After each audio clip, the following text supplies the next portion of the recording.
and then I will pass it back to you. Καλησπέρα σε όλους. Είμαι ο Στέφανος Αναστασίου από την Adaptera. Ευχαριστούμε πάρα πολύ για το χρόνο σας σήμερα και τη συμμετοχή σας. Έχετε την περιγραφή του τι θα δείτε σήμερα και δεν θα μπω σε λεπτομέρειες σε σχέση με αυτό. Αυτό που θέλω να πω είναι ότι γενικώς αυτό που βλέπουμε όντας μια εταιρεία που ασχολείται πάρα πολύ με το visibility και το monitoring είναι ότι πλέον οι απαιτήσεις της σύγχρονης ψηφιακής εποχής μας έχουν φέρει στην ανάγκη να περάσουμε από τα πιο παραδοσιακά monitoring συστήματα σε πιο real-time λύσεις. Αυτό είναι που θα δείτε σήμερα, πώς βάζοντας μέσα στην εικόνα του visibility την πληροφορία από το δίκτυο, από το traffic του δικτύου, μπορούμε να έχουμε καλύτερες λειτουργίες τόσο σε επίπεδο network operations, κυρίως όμως security operations, που είναι και το θέμα του σημερινού event. Αυτό που έχει νόημα νομίζω να γνωρίζετε είναι ότι τις λύσεις που θα δείτε τις έχουμε υλοποιήσει σε αρκετούς πελάτες, έχουμε ασχοληθεί πάρα πολύ, άρα αυτό που θα δείτε σε επίπεδο PowerPoint και demo είναι κάτι που εδώ στην Adaptera έχουμε ασχοληθεί πάρα πολύ, το έχουμε υλοποιήσει σε αρκετά απαιτητικά περιβάλλοντα, ίσως όχι ακριβώς στο flavor που θα σας δείξουμε σήμερα. Οι δυνατότητες πάντως υπάρχουν και σε επίπεδο συνεργαζόμενων εταιριών, όπως είναι η Keysight και η Flowmon, αλλά και σε επίπεδο τοπικής προστιθέμενης αξίας. Σας ευχαριστώ πάρα πολύ. So, John and Lubos, back to you. Thank you very much, Stefanos. Okay, hello everyone. My name is John Adams. I'm joined here with Lubos from Flowmon. Today we're going to be speaking about how to enhance and help automate your cybersecurity solutions with Keysight's visibility architecture and Flowmon's collector and anomaly detection system. So I'm going to share my slides real quick. So the slides should now be presented in front of you. Okay. So to begin, today we're going to be talking about the joint solution with Keysight and Flowmon. And where this comes together is Keysight helps in enabling access into traffic, filtering and making efficient this traffic before we send this traffic to devices such as Flowmon to do your investigation and understand what's happening in your environment from a security or network performance monitoring standpoint. So where Keysight will come in is at first we will start with taps or spans, or any type of traffic, net flow traffic that would come towards a network packet broker. This packet broker will act as infrastructure that will allow you to make efficient the traffic, do some interesting things to that traffic. Maybe it would be cut extra bytes off the end of it because I don't need this extra data. I only want to have specific IP ranges in my investigation, so I'll send only that traffic to my devices. Or I'll use IPFix NetFlow to enhance and enrich my data, so I can add in also some extra values from Keysight's threat intelligence, which would end up being geographical information, the threat intelligence about malware and signatures we might recognize as the traffic passes through our device. And I'll talk about a little bit more how that threat intelligence has been realized from our side. But at the end of the day, we come into creating a no-load solution to the environment with taps that leads to a network packet broker that will not create any load from a span port or have misconfigurations that will potentially harm your production network. This will also be controlled by your security team, meaning they won't have to call and wait for a month or 2 months to talk with their production team to understand when they can change or how they can change. This is their equipment to do their job. And in thus, we can get to the most important piece. Mean time to resolution can be reduced from that big 80–85%. And we can just focus on getting our job done as quickly as possible. So as I was saying before, I'm going to first talk about the theory in a couple of different layers. The first layer being the access layer. So Keysight has physical taps. So we'll actually take the transmission from the fiber line as it's going down the wire, meaning there is no lower solution to this. This is the actual transmission. It will include your CRC errors to also help you understand when retransmissions are, or why retransmissions might be occurring inside your environment. This is not something that would come from a span port, for example. With that, from the wire, we also need to understand the east-west traffic or all the traffic inside of our virtualized environments, whether they reside inside hypervisors, public clouds, or your containerized solutions as you may have. In any case, Keysight will have a way to extract that traffic, do a certain amount of filtering in that virtualized environment to reduce bandwidth before we bring it to the wire, leading northbound, as you see, to our network packet broker.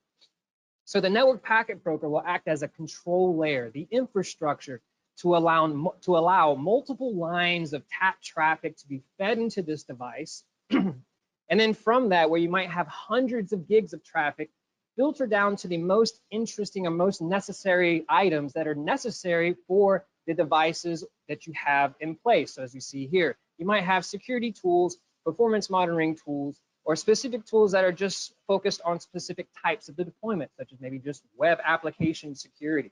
So in that type of case, the only thing I'd want to send to it is web traffic. And thus, if I can reduce the amount of traffic going to it, I can increase the lifespan of these devices. I might not need to change the speed of these devices from, say, 1 gig to 10 gig, even though the speed of my environment changes, because the packet broker will allow me flexibility to, again, make traffic efficient and move it where I need to in the easiest and most flexible way possible. So this right here is an example of a fiber tap. This is, let's say, the most traditional tapping type methodology from Keysight. As I said before, this will be an actual transmission coming from the line where we have the traffic going in ports A and ports B, meaning we have a simplex transmission coming from both sides, leading to the 2 simplex transmissions going to our monitor ports A and B on the right, which gives us full duplex traffic. As I said before, this is the actual transmission. It will include CRC errors, and this will give you the most visibility into that environment without ever having to change.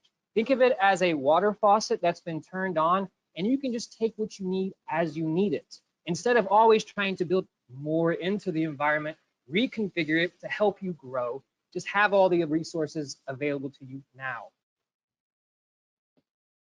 So depending on your environment, you're going to have specific type of speeds. One big thing to notice from this is we have everything from 1 gig going to 100 gig native devices. With that, there's going to be a couple of different deployment scenarios where you might use a edge device, which is generally used for aggregating large amounts of traffic, say from a branch office, and then send that traffic, say 40 gig across the wire to the Vision X at your corporate data center, where you're going to have a centralized visibility solution. So as I said, with each of these devices, we're going to have specific hardware installed to allow us to reach specific features we need to enable our visibility environment. So the edge devices that don't include the little S that you might see on there, we'll say S is for special. The edge devices without the S will only be able to do the most basic network packet broker feature sets, meaning I can aggregate traffic. I can filter traffic and move it around, but I will not be able to manipulate or cut or do physical changes to the traffic. As soon as we get into the Edge 1S, Edge 10S, that S, you could call it special, we have proprietary hardware installed, and a goal from Keysight is to always use as much FPGA technology to ensure no drop. That is the paramount situation for us. Any potential drop leads to a potential missed threat. We cannot allow such a thing to occur. So when we get into these Edge 1S, Edge 10S, we will be able to do things like header stripping, data masking, and net flow generation. From there, we have the Vision 1, the Vision X, and 7300, which allow us to get all the way into the app stack, the secure stack, the trade stack, all these variations of deployments we have available. But this will include deep packet inspection, the addition of our threat intelligence, and the creation of NetFlow IPFix data. So real quickly, talking over network features. As I said, starting at the very bottom, we have the net stack, and this is what you would expect from any packet broker. So this will be those original edge devices on the far left of our previous slide. They're going to have aggregation, filtering, regeneration, load balancing. One key nice item to note, the auto filter compiler. This is a patent from Keysight, originally Ixia, in which you will not need to manage a filter list to get the job done. You're not going to need to learn a new syntax to get your job done. We're going to give you very intuitive UIs that are going to build this filter list for you. I can tell you from personal experience, before I was doing development support with Ixia before Keysight, even NetOptics before Ixia. And during that time, NetOptics had a packet broker that used a filter list. And I can tell you 80 to 90% of my time in support was spent reading through thousands and thousands of filters to try and find that one mistake that's sending one type of packet in the wrong direction. You don't want to spend hours and hours and hours trying to figure this out. Allow the pictures and the visualizations to make life easy for you. So as I said, as we go up into the different stacks, packet stack, we start to get into data manipulation and allowing us to make do more interesting things for our tools in the back end. So the deduplication feature will come in where I may have taps in several places inside my network. And this might be done for a network performance monitoring deployment because I want to understand latency through each network segment. But when it comes to my security deployment, I don't need 10 copies of the same packet just to tell me there's a transmission coming from outside in. I only need one. But I need to support both of these deployments at the same time. So I'm able to send all that traffic via aggregation to my network performance monitoring tool, and then deduplicate that traffic and send the rest, send the original copy to my security monitoring tool. So now I have efficiently deployed both of these scenarios, and they can work without causing each other problems. So with that, talking about network performance monitoring, we'll get into timestamping. PTP timestamping would have very accurate counts of how much latency occurs as you pass through, say, from your edge to your backend servers, through specific routers and switches or firewalls, any of the situations that you could imagine. With that, we have packet trimming, protocol stripping. The packet stack is programmed to understand headers. So it can say, okay, once I get to this header, I'm going to have this X byte offset. I'm going to chop everything from here because it's not necessary for me for this type of deployment. An example might be voice auditing or SIP auditing. I don't need all the data involved in that. I just need the SIP headers. So with that, as I said, the packet stack is mostly interested in headers. So when data masking is occurring here, as you may have noticed, it's listed twice. As data masking is occurring here, this data masking is again associated to start at specific header, go to byte offset, and then create a character, maybe an X or a period from that point forward. And this might be used for, say, zero trust situations, zero trust deployments, where you don't want to have sensitive data getting to your technicians. They still need to be able to audit, monitor, and maintain the network, but we can't create potential security holes for ourselves and malicious users because we never know. People are the most difficult thing to work around inside security environments, to be honest. So moving up, we can get into app stack. This is where we're going to get into deep packet inspection, layer 7 inspection, and we get into the application and threat intelligence platform from Ixia Keysight. So this threat intelligence is based off of a product called Breaking Point. Breaking Point, I'll speak a little bit more about later, is a product that Ixia has deployed for almost 20 years to test firewalls and IPSs.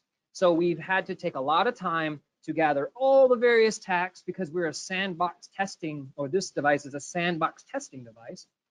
And since we understand how to recreate all these attacks, we thought to ourselves, well, if I can just get this signature to be checked as the traffic's flowing through our packet broker, we can give you this information about these attacks because we already know about it. We already test about it. And this would be the type of information that would be leading to the Flowmon device to give you that great analysis. Now with that, we'll have application filtering. As you might be, or you might know from a technical standpoint, it's kind of difficult to understand where traffic is coming from all across the world from an IP address standpoint. So you can do things like application filtering to say, I only want to see Microsoft 365 traffic, or Facebook, or YouTube, or even malicious applications that might be running rogue on your environment. And what you can find this because the app stack will have a way to dynamically learn applications on the wire, so that we can say, hey, well, this application we don't recognize as a normal application, or maybe something new to some of the applications that are standing, but perhaps you want to build a filter and take a nice drill down into that traffic to understand what exactly is this, and is it necessary to be on your network, or should we just block this before it even gets inside? So with that, with the secure stack, we'll get into SSL decryption, data masking. The difference between data masking between these two stacks is that the secure stack, we will be able to use a regular expression. We'll be able to use a pattern being, say, a set of digits or numbers or values, which would equate to, say, an account number, a credit card number, some type of sensitive information that, once again, cannot be allowed to leak to our technicians and to our engineers. We still want to make all the application traffic available for investigation to understand how our web servers are reacting in certain scenarios, but we can't allow sensitive data to be leaked to everyone generally, or potentially having this sensitive data being held in a store that could be hacked.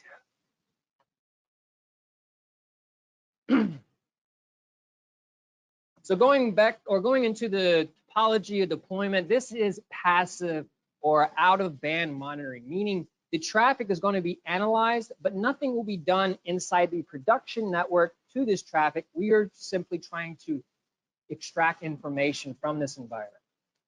So as I was saying before, the taps that you see on this topology, you could assume this would be a network performance monitoring play, because at this point in time, I could apply a PTP timestamp to every single packet that passes from tap to tap to tap to virtual tap to understand exactly how much latency between each leg inside my environment. Very conveniently, this could be done between multiple environments. I can understand latency from my edge going through the firewall, going to my DC and to the other edge. So on the other side of that, if I'm going to have a security deployment, it may not be necessary that I have all these taps. Luckily, we have the duplication to work us in that, help us out there. But in the situation that I'm just going to be doing security deployment, let's just imagine this switch right here is actually your border gateway firewall. So what I would do is I would apply the tap on the northbound interface, because I always want to know who's knocking on my door. I understand I have all these configurations to block and stop everybody from coming in, but since I'm tapping this traffic out, I'm providing no load into my environment, so it's not going to harm my border gateway firewall or my router there, and it's not going to hinder the features or tunnels that might be leading from this device. But I'll be able to find out everyone who's knocking on my door, and then afterwards, I would check the traffic coming from the taps behind it to understand who's getting through. Are they allowed to get through? Do I need to change my configuration? And this is where the security deployment or the visibility comes in. The validation is the traffic will tell you, is your configuration correct? Without the traffic, you don't know. You must be able to measure. Our measurement in our firewalls and security configuration is what is being blocked and what's not being blocked. So as you see here, you can get very, very creative. I call this the packet broker a flexibility tool for network and security engineers to do and create as best a situation as possible. So, while you're running this network performance monitoring and while you're running this security application monitoring, you could also have forensics being fed from this, the same packet broker. Again, removing this from your production environment. This can be very useful to you, and it's going to isolate everything, as you see to the right, outside of the production environment. This is your playground, your sandbox, and understanding of your production network, excuse me. So we've been talking about how to create visibility and extract data, and now we're going to talk about how to automate some enhance the cybersecurity part outside of the analysis that would be provided from Flowmon. Now, as I noted before, we spoke a bit about Breaking Point, which was a security testing platform developed by Ixia, and long run and still deployed now. But this was a sandbox testing tool. And what we found is that we wanted to find a way to bring this concept, this methodology of testing security and how we test into the production world. So we need to reduce the attacks to the leanest and most correct and most realistic way possible, so that our devices will react as we would want them to. Meaning, if I've created a policy not to allow my users to go out to specific websites, we can use threat similar to act as one of the hosts inside your environment to try and access these websites. We could also do things like attempt to infect your environment with a WannaCry infection. So we could have a public, our threat simulator has what's called a dark cloud, which will act as all these malicious users or hosts or DNS servers or web servers, whatever the case may be.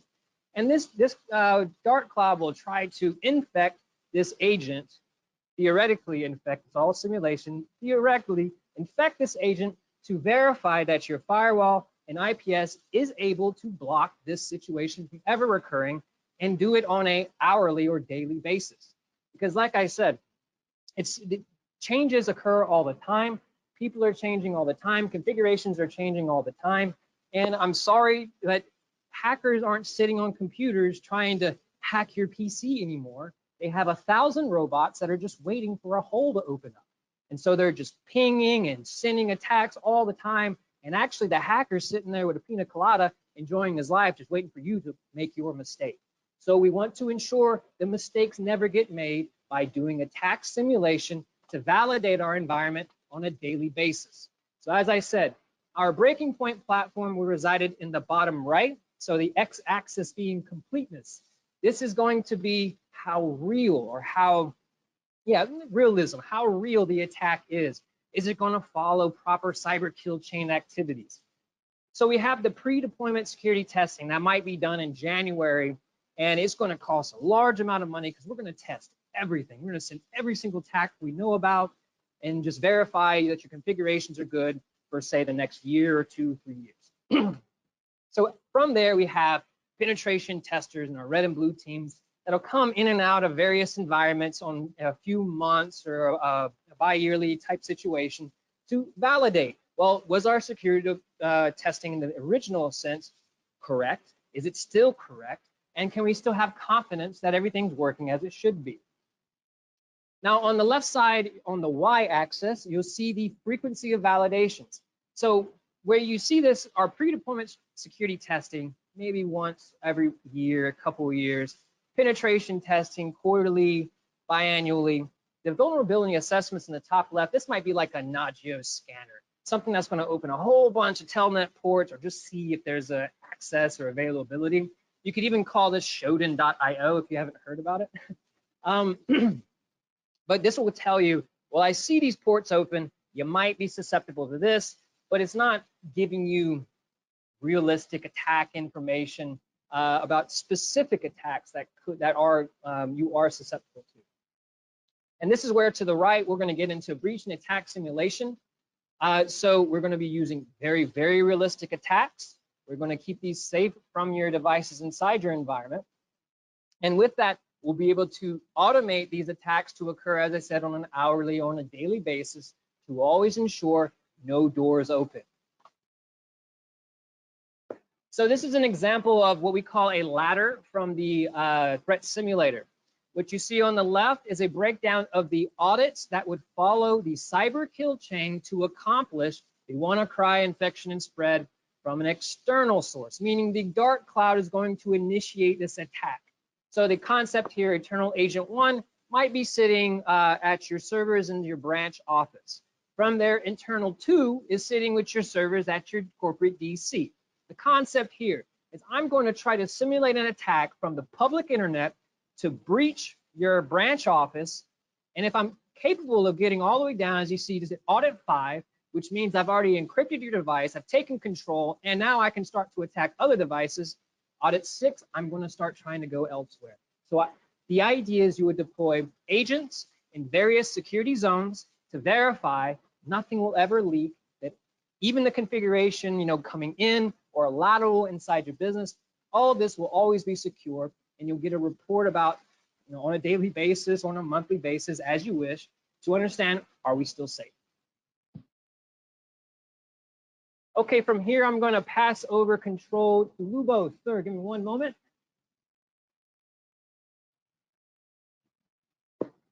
You have control, sir. Yeah, thank you, John. Oh, one second. Let me mute myself, and then you can get started. Okay. So let me introduce myself. My name is Lubos Lunter. I'm product manager of Flowmon Networks, which is network visibility company. Flowmon has been around for about 12 years. We are experts in IPFix and flow monitoring, and we are focusing on delivering visibility for network operations as well as network security teams. For that, our portfolio of our products contains Flow Collector, which is an appliance, either hardware, virtual, or a cloud appliance deployed in the network. And this is the appliance which is actually part of the joint solution with Keysight, as John mentioned at the beginning. When John spoke about visibility, it was from our perspective, it is enabling of the data, enabling to see what's going on in the network. Once this data comes to Flowmon, we use it to make the benefit for you in form of getting you alerted that something is wrong, getting your network operation team evidence that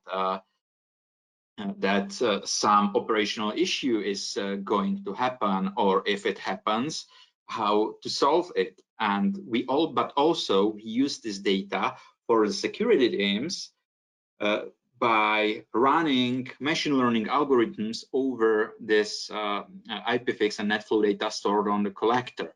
So if you know the concept of NetFlow data or IPFix, it's basically a set of information gathered from the header, packet header. So you know the source, destination, IP address, port, protocol, timestamp, and many various fields. But the real benefit using this kind of solution is that the flow data is aggregated comparing to the whole PCAP or the whole packet capture, right? So if you imagine the data of 1 gigabit of traffic, you store it in the collector as 2 megabits of statistics, flow statistics, and that's pretty much it's 1 to 500 aggregation actually, so it's very good for statistics. And let's take a look at how we take advantage of this technology. And hey, John, it seems I lost control of your computer, or maybe. Yeah, right now I do have the control. Thank you.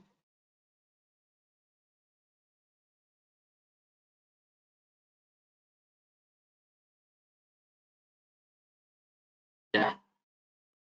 So let's take a look at the funny part of our solution, which is the ADS, Anomaly Detection system, using those machine learning magic to get you alerted on some security threat.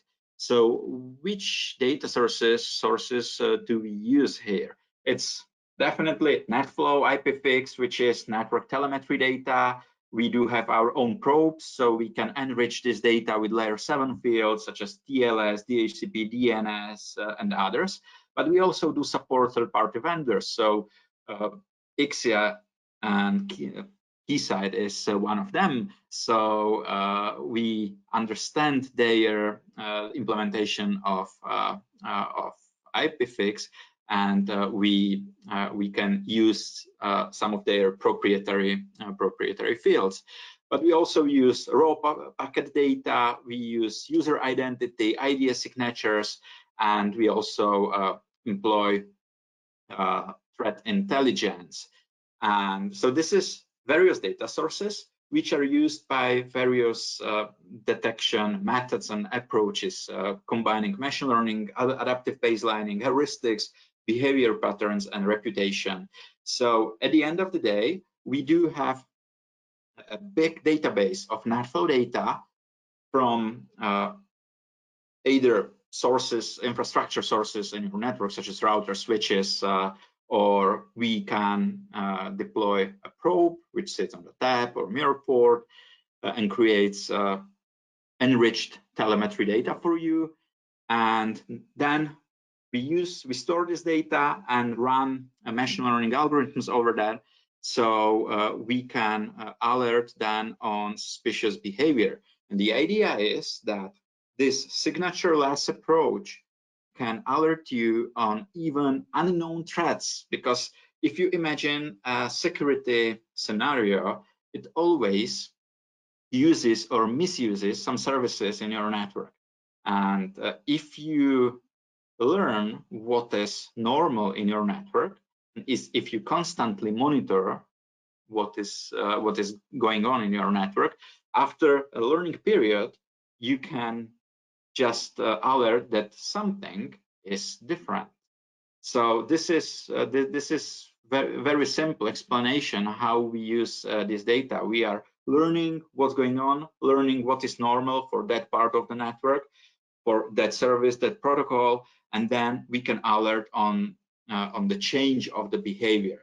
So it doesn't matter that it's very new threat which has not been described yet in form of signature. We can just show you the details that something went wrong. And speaking about the anomaly detection, sometimes you may see the claims about anomaly detection that, or which works like on the left side. It's in fact, it's called a volumetric anomaly. This is not what I'm talking about. We do not rely on these volumetric anomalies, which are quite simple, and that is not rocket science to detect them. But Flowmon focuses on the small deviations of the behavior patterns, so we can then see that this endpoint or this server starts to behave different than in the previous time period. And once we have this data, we combine them on the dashboards. So you can create your own dashboard, either for network operations, security, or for some specific service which you are going to monitor. And from the dashboard, you can do the drill down deeper into the details. So our mission is to shorten the incident response time by providing reliable evidence about what happened in the network. So once you have stored this flow data, you can use it both for network operations, operational incidents, or security incidents. We automate all the stuff, so you do not need to click and refresh the dashboard and sit behind the dashboard. But once there is going something wrong, you are alerted, and you can also do the integrations with third-party systems. So, for example, the Flowmon ADS can be integrated with firewall or SDN controller. So once some incident is detected, you can instruct the firewall to make some quarantine or to block the suspicious host or other actions. And what is really nice about this solution is combining of different data. So as I mentioned, that we also provide the full network traffic data, such as PCAP, and this is something we can do on demand. So if you have deployed Flowmon probe, it sits on the tab. You can instruct it either manually to store the full network traffic, or you can integrate it with the Flowmon ADS, and once the security incident is detected by Flowmon Anomaly Detection System, it can trigger automatically the PCAP of the communication, so you can see also the PCAP as a forensic evidence for further analysis. This is really handy for security operation guys. Here is another view of the dashboard, but I will show you then in the online demonstration how the workflow looks like. Yeah, here another image of the events, and again, I will just discuss it in the demonstration, so I will not double this description. Let's move on. This is something I would like to discuss right now, is the event details. So once you do the drill down, and from the analysis page at the previous slide, you go to the detected event, you can see what type of the event it is, what happened, the description, and also the instances of the event. So you can then track it in the time, and you can display related events to this particular event. So then you can track the scenario. So for example, if we had some attack which consists of port scanning, then it finds some open ports, then it tries some, for example, RDP dictionary attack after the password or credentials have been broken. You can see just following incidents such as misuse of the DHCP or DNS, when the attacker wants to steer the traffic to the computer, and then some lateral movement. So you can see it easily in one scenario. And now I'm passing word back to John, and then we will show you the online demonstration. Thank you very much, Lubos. Okay, so a quick explanation of our demonstration environment. As you see, everything's going to be working from left to right, where we're going to start by providing a bit of traffic from the breaking point system. This is going to be high volumes of traffic that's going to be leading to our packet broker in the middle. Then all this feeds to several VM NICs that are feeding the Flowmon collector. But on the south side, you'll see Threat Simulator. We have an agent inside the same ESXi host as the Flowmon application. And we also tap the management port leading to that ESXi host, so we can extract all of the attacks that were heading towards that agent from the dark cloud. Going to switch now my screen to the Chrome browser.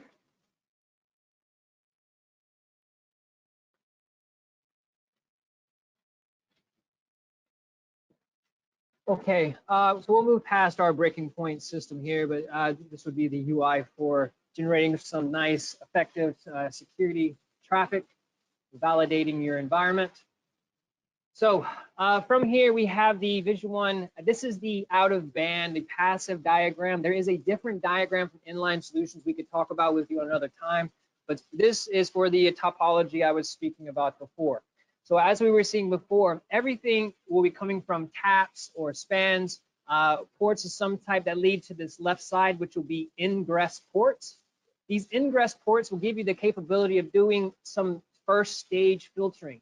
So what that means is each of the objects you see on the left, on the middle, on the right, I will have some capability to manipulate this traffic. So for example, my filter criteria for port 37 could be passing specific VLANs or ether types or IP subnets or specific ports.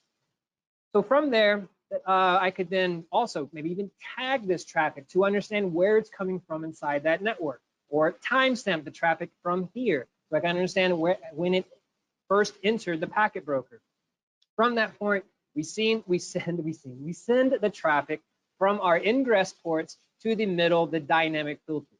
So at the dynamic filters, we'll be able to do a bit more filtering, add in a few more features, and also include the ability to send traffic to our app stack. So the app stack, as you see here, you see these little lines. As I said, the UI is what really makes the sense of the entire deployment. So you see this line from here leading up towards another port at the top here, port 3. And as we see here, Facebook. So what I've done is I've sent traffic from, say, port 26 to this dynamic filter with the app stack applied. The app stack will then filter out only Facebook traffic to send to port 3. And while all the other traffic that was coming from port 26 will go through this filter 1 and then lead to several of those ports we were discussing before. So as I said, we have AppStack to help you with real-time analytics. We're not there to collect the traffic and build the machine learning models and do the behavioral analysis, because we are passing traffic, but we're trying to improve the situation. We're going to give you a bit more intelligence about what's happening. Is there malware that we recognize? Are there exploits? Is there phishing attacks that we recognize? Are there specific applications we don't understand that might be important to you? And this is where some of the troubleshooting can get very effective for you, because it's very easy to create, you can create filters rather on these dynamic applications. So with that, you'll have real-time dashboards also to give you a little bit more visualization about how the traffic might be passing between various countries.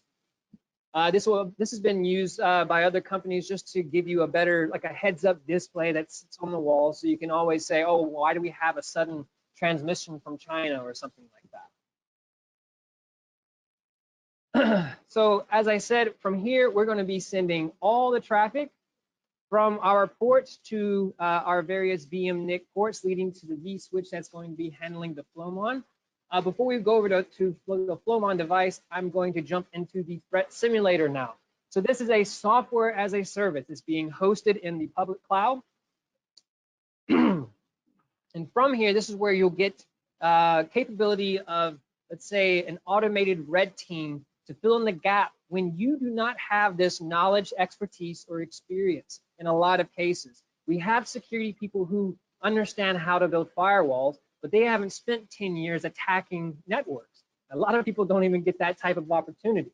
So the idea that I can give you here is not only we're going to automate all these various types of attacks, and we're focusing on Threat Simulator with the most important attacks. So when this loads, you'll see things like the CISA most top 10 server attacks or client-side attacks. We'll be able to do policy testing to see if traffic, or let's say browsers are trying to reach out to the public internet to malicious sites, for example. We'll be able to do things, as I said before, kill chain style attacks that'll follow the kill chain. And here we have both, say, like the WannaCry infection spread, as I was speaking about before. Now, as I said, I mean, I had always heard of the WannaCry, or I had heard of the WannaCry infection when it first came out. I have a lot of background and history of working with firewalls, but I had never personally knew what was the exact exploits and the exact ports and the exact process of how this attack was getting into my environment. So with the use of all this information, I can now get a full understanding of how this attack is being conducted inside my environment. And we do things, or we have a concept of building a security profile. So as you see on my deployment here, I've got my dark cloud and a couple of agents in my Bucharest lab, and I have these little circles between each of these locations. Now, remember I said we're testing firewalls, IPSs, and various security devices between security zones. Now, between the security zones means what I'm testing is the firewall, the IPS. So I will build a security profile that will have the devices inside my environment. What this does is allow me to create some, call it security algebra with threat intelligence and some information we have from the vendors that we cooperate with. So for example, I could have a, let's say like an IBM IPS that's deployed. And as well, maybe I have a another Amazon Web Application Firewall. The biggest thing to point out is what I'm going to do here is insert specific devices for me to be testing with specific attacks. What I can understand is if I know this attack will pass through this device with my algebra, I know only certain conclusions will come from this. You've been able to block it and you're safe. You haven't been able to block it, and now I need to send you to the CVE so that you can figure out how to block it and give you the signature. And this can also be extracted inside the Flowmon device because we're doing this attack inside your environment. So, okay, I think that'll be enough from the threat simulator side. I'm going to pass back over to you, Lubos. Please go ahead. Okay, so let's start at the dashboard where you can see like joined information from the network operations part of the system and joining the information with the security part. So you can create a dashboard combining status information, whether your flow sources are alive. You can create your traffic lights widgets about the critical priority events or top priority events you have in the system. Or if you use also the application performance monitoring or user experience monitoring by Flowmon, you can just create the view as you need. But let's take a look here at the security operations. This collector has been deployed in the John's lab, and he just runs the threat simulator, and so he feeds the collector with ADS with the threats. And so thank you, John, for feeding and giving us relevant data to present. And we have been or we discussed with John two days ago this demonstration, and we did some like refresh or reset of the learning period. So this is the result after 2 days learning period. So here we can see the status, what is the number of the different severity events. Then we have top priority or top events by priority. We can do another top statistics or pie charts here, but what is more relevant is the drill down. So we can go from these widgets into the analysis, and here we just choose the perspective, whether we are looking at security issues or operational issues, or we can create our very own perspective, and then we do the investigation of the events either by priorities. So we can see red as a critical event, high priority, medium, or even we can switch here the low priority events, so we can see all them together. But we can also use another view, which is view per method. And then if we, for example, let's get rid of scans, let's get rid of the country reputation, and maybe here service is not available. And then we can see in the colors, each method has assigned the color, and we can see the spread in time of the occurrence of this these events, and we can go deeper. So let's go here. This is not so important. Let's for example go for the DNS anomaly, which is definitely part of the scenario presented by John. You can see here that there have been 26 events of this type from 5 source IP addresses, and you can go deeper with the drill down to see each of these instances of the event, and then I will show you the event details. So you can see that it's been DNS traffic anomaly, unusual server, reports the communication with a DNS server that has not been widely used by a client device. So the network knows like that there is some anomaly, and you have also the recommendation what you should do with this kind of event.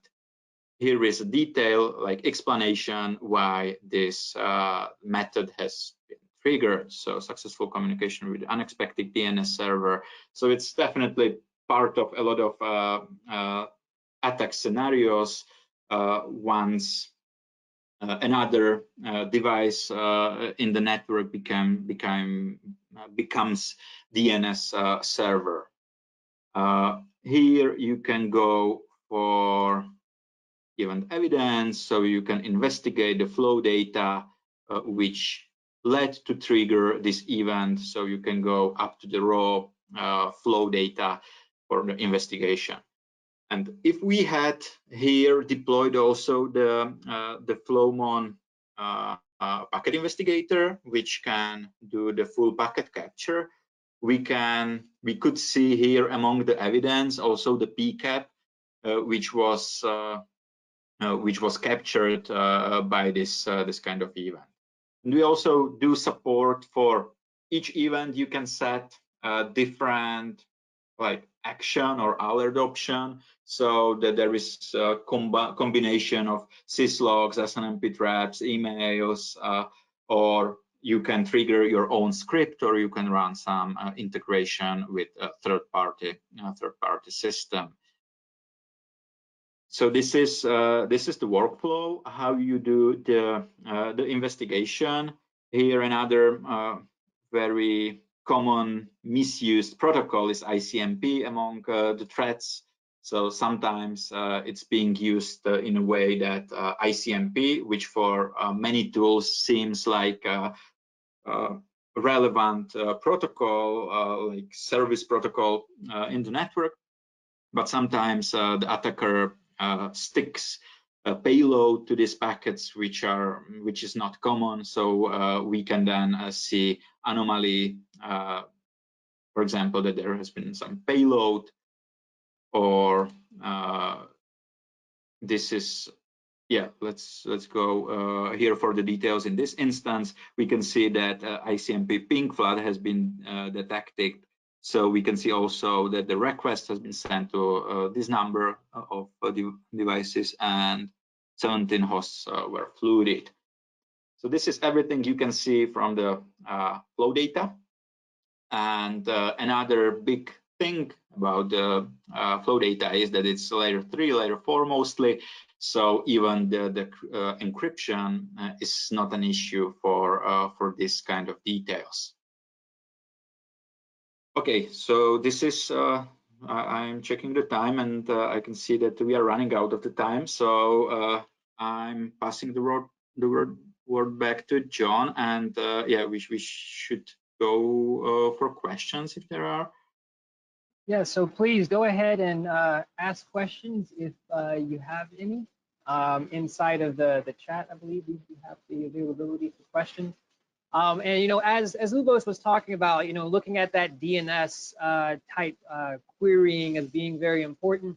Probably as myself, I was not aware of this when I first was getting accustomed to this product and we started deploying this product. But we're going to take a look at that ladder real quick and follow the cyber kill chain of this WannaCry infection and spread. And you're going to find during, I think it's audit 3, the point of which you're going to be having problems inside your environment is when we see the DNS query. Okay, there it is. DNS query go out. So for example, command and control from the WannaCry infection and spread actually begins at audit 3, the third step in this, and we're going to be sending a DNS query out to our rogue DNS server that's going to send back that bad payload of information so it can encrypt your hard drive. It has, you know, and get further into your environment. So finding these anomalies is so very important. And it's very important to have various devices to extract and prove it to you that you are safe from this, that these DNS queries do make sense, or they might be rogue. From there, I'll go ahead and stop presenting now, and we can go into questions for these last couple of minutes. We can sit back for for a little bit more time if necessary. If not, please enjoy your day. Stefanos, would you like to say anything to close? Yes, that was very interesting. Thank you very much. Nothing from my side. Yeah, cool. I can see one question here. Do you map this with the Mitra attack matrix? Actually, this is something we are working on. We in the Flowmon ADS we will be mapping the incidents and the events on the MITRE standard. So I'm not sure about the timeline. It's one of the recent future versions of the ADS. So probably the first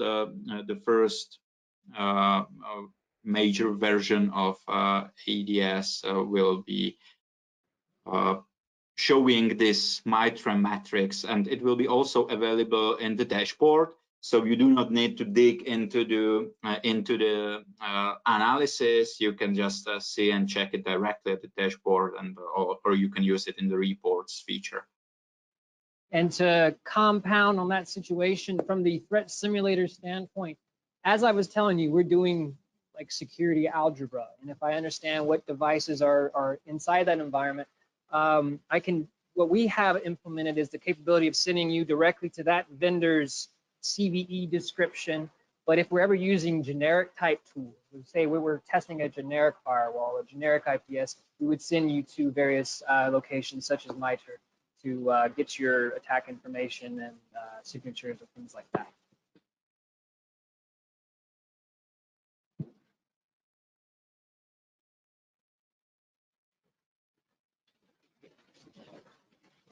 Okay, I believe there are no more questions. If that is the case, thank you very much for your time. Enjoy your day. We hope to hear back from you soon.